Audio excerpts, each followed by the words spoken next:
When you say it serves my life, help me understand that phrase better. Do you mean that it pays me well? Do you mean that I have fun while I'm doing it? What is the essence of that concept? Now, we're really talking about what drives your life, John. What is the driving force in your life? What would a family member tell you or a friend say is the driving force in your life? It's much easier to ask somebody else. If we try to think about this ourselves, we can't put our arms around it. Just ask somebody, hey, John, what do you think the driving force in my life is? You'd be able to tell me what you think it is just from working with me. You and I have known each other for a while, so you'd have an opinion about that. So ask somebody what's that driving force. Also ask yourself, what do you want it to be? What do you want the driving force in your life to be? It's already made up. It's already imprinted. You came with it. You were born with what that driving force is. What most of us spend our life doing is searching for what that is and then finding a business that would allow us to serve, if you will, that driving force. Does this relate to one's sense of purpose, then, of why one's here? Absolutely. Knowing your purpose. What motivates your life? That's a great question. Complete the sentence, John. Complete the sentence. Knowing my purpose motivates my life and blank.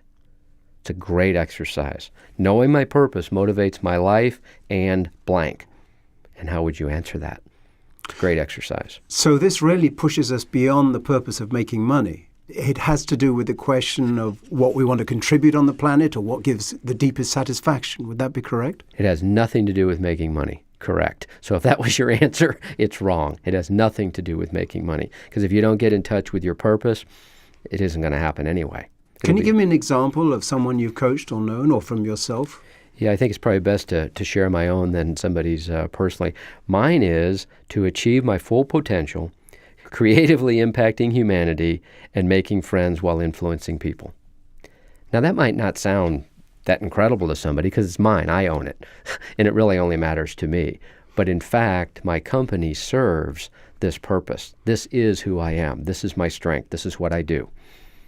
So having identified, got in touch with that sense of purpose or driving force, what you're asking me to do then is to connect my business with that very personal internal sense of purpose. Exactly. In my own case, when I got in touch with that, it was very clear to me all the things I needed to stop doing in my company.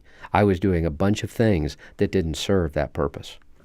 Now, Jeff, the next principle in the code has to do with what you call spirit, which for many may seem a long way from the world of business and entrepreneurship. Tell me about that. Okay. So the code we wrote here says, learning in the spirit of what needs to be done, not how to do it, is what produces results. So it's really important to understand how to get to the core issues that are causing problems in your business. So let's talk about a couple examples. You might say, I absolutely should fire Kevin, but I just can't do it. Well, the reason you can't fire Kevin is because you actually don't know how to fire Kevin. Otherwise, your mind wouldn't be telling you that. Okay?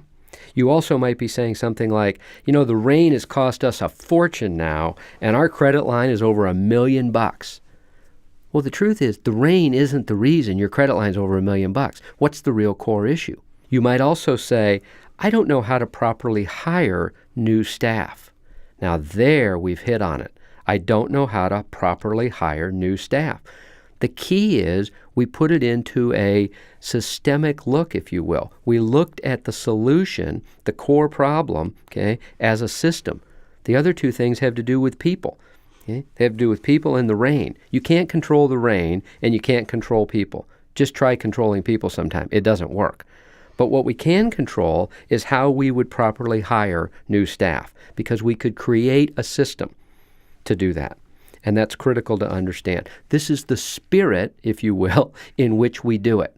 So your spirit as the owner, as the entrepreneur, as the leader, is to be clear about the path you're sending people down in which to solve problems. So